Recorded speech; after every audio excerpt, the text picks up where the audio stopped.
بسم اللہ الرحمن الرحیم۔ السلام علیکم ورحمۃ اللہ وبرکاتہ۔ نور اسلامک ٹیچر کے معزز ناظرین و سامعین، آج ہم استغفار کے فائدے جانیں گے اور ایک خاص طریقہ آپ کو استغفار کا بتائیں گے کہ جس کو کرنے سے آپ کی تمام مشکلات حل ہو جائیں گی، ساری حاجتیں آپ کی پوری ہو جائیں گی، ہر طرح کے چھوٹے بڑے مسئلے سارے کے سارے حل ہوتے چلے جائیں گے انشاءاللہ تعالی۔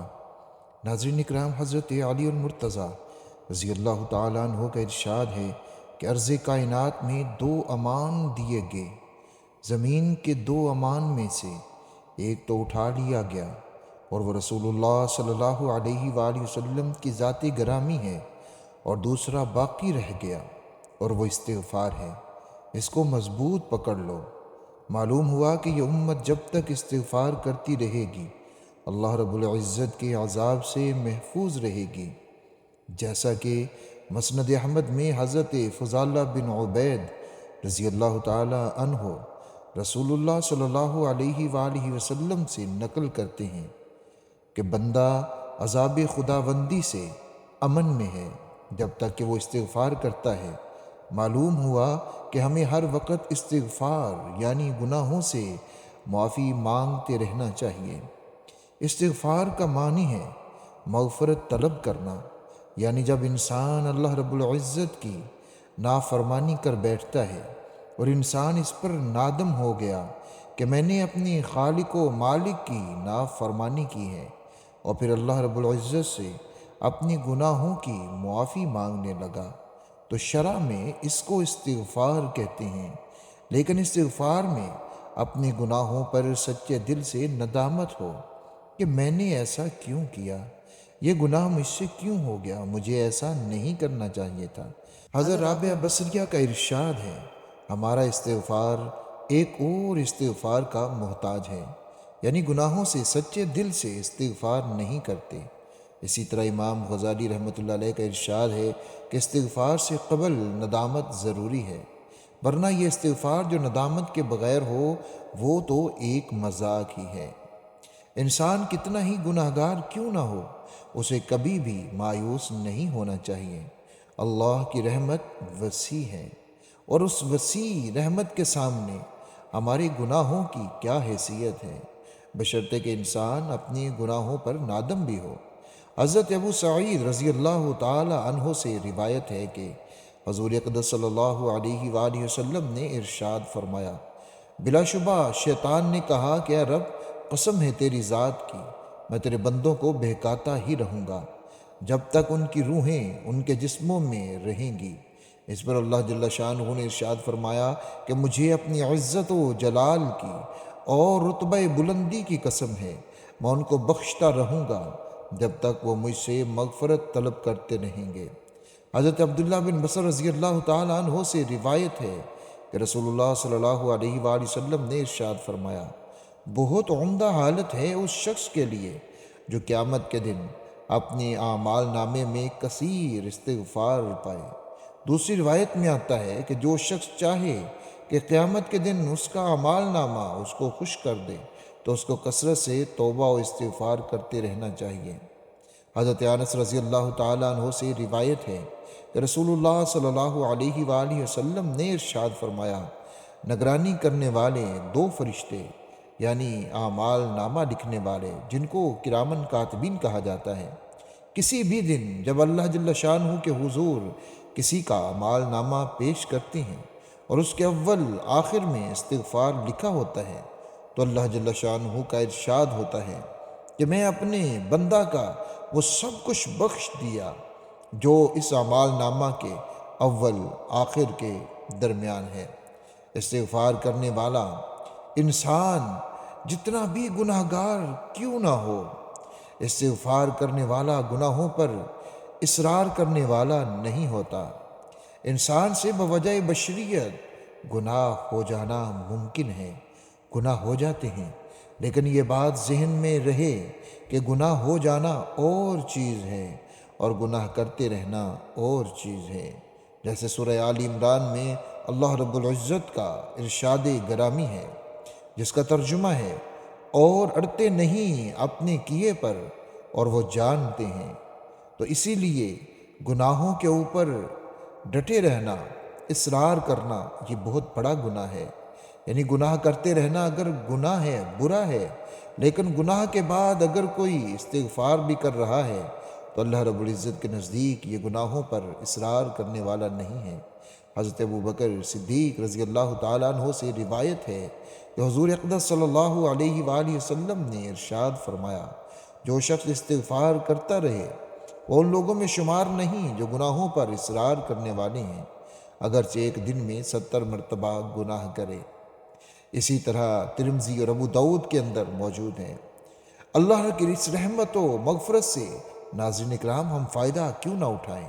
کہ اس میں کسی کا کیا نقصان ہے۔ اگر گناہ نہیں چھوڑتے تو کم از کم سچے دل سے استغفار یعنی اپنے رب سے اپنے گناہوں کی معافی تو ہم مانگ ہی سکتے ہیں۔ اور کثرت استغفار سے جہاں گناہوں کی معافی ہوتی ہے وہاں دنیا کے مسائل بھی حل ہوتے ہیں، حاجات پوری ہو جاتی ہیں، مشکلات آسان ہو جاتی ہیں، جیسا کہ حضرت ابن عباس رضی اللہ تعالیٰ عنہ سے روایت ہے، حضور اکرم صلی اللہ علیہ وآلہ وسلم نے ارشاد فرمایا، جو شخص استغفار میں لگا رہے اللہ رب العزت اس کے لیے ہر دشواری سے نکلنے کا راستہ بنا دیں گے، ہر فکر کو ہٹا کر کشادگی فرما دیں گے اور اس کو ایسی جگہ سے رزق دیں گے جہاں سے اس کا دھیان بھی نہیں ہوگا۔ ناظرین اکرام، ہم دشواریوں کو ختم کرنے کے لیے، پریشانیوں کو ختم کرنے کے لیے، رزق کو حاصل کرنے کے لیے کیا کچھ نہیں کرتے، لیکن اگر ہم استغفار میں لگ جائیں تو یہ تو بہت آسان نسخہ ہے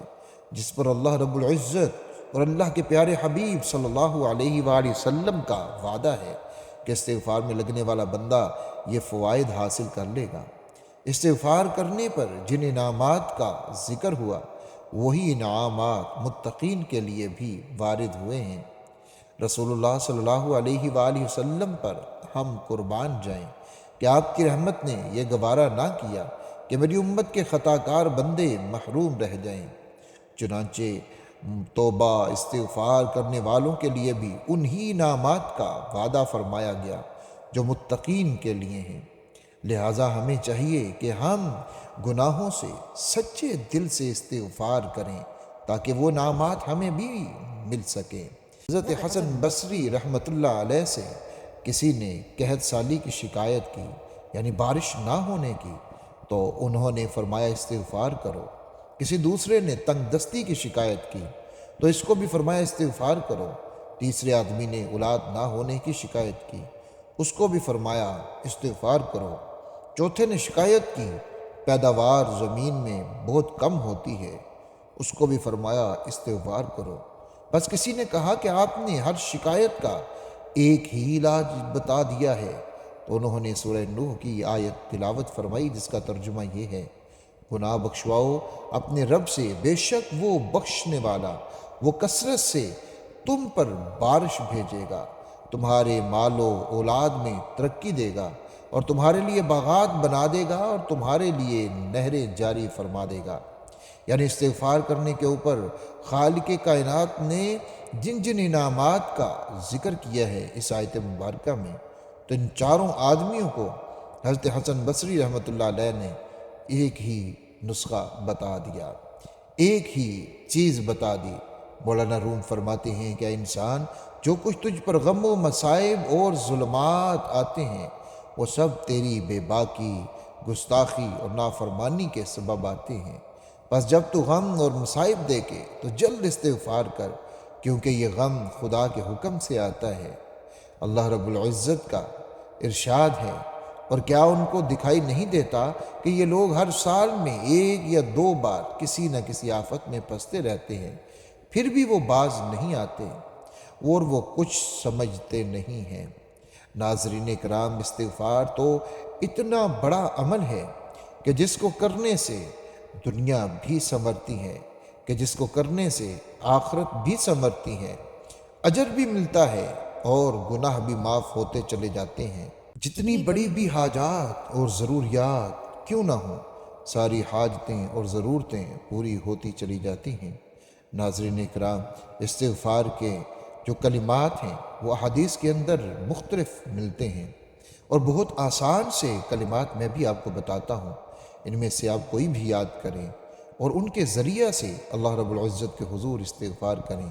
جیسے استغفر اللہ ربی من کل ذنب واتوب الیہ، یہ بھی استغفار ہے۔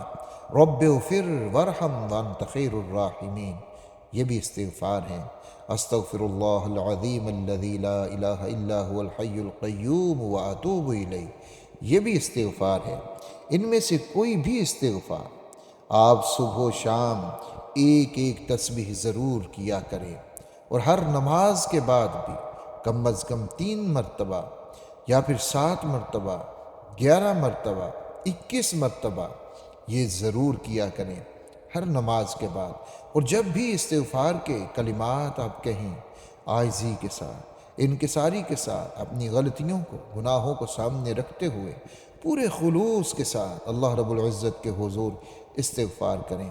یقین مانیے اس وظیفہ کو اگر آپ اپنی زندگی میں لے آتے ہیں تو پھر دیکھیے گا کہ زندگی کے تمام تر چھوٹے بڑے مسائل آپ کے یوں ہی چٹکیوں میں حل ہوتے چلے جائیں گے۔ آپ نے ویڈیو کو شیئر ضرور کرنا ہے تاکہ یہ خیر کی بات دوسرے لوگوں تک بھی پہنچ سکے۔ اپنا، اپنے گھر والوں کا بہت سارا خیال رکھیے گا۔ اللہ حافظ۔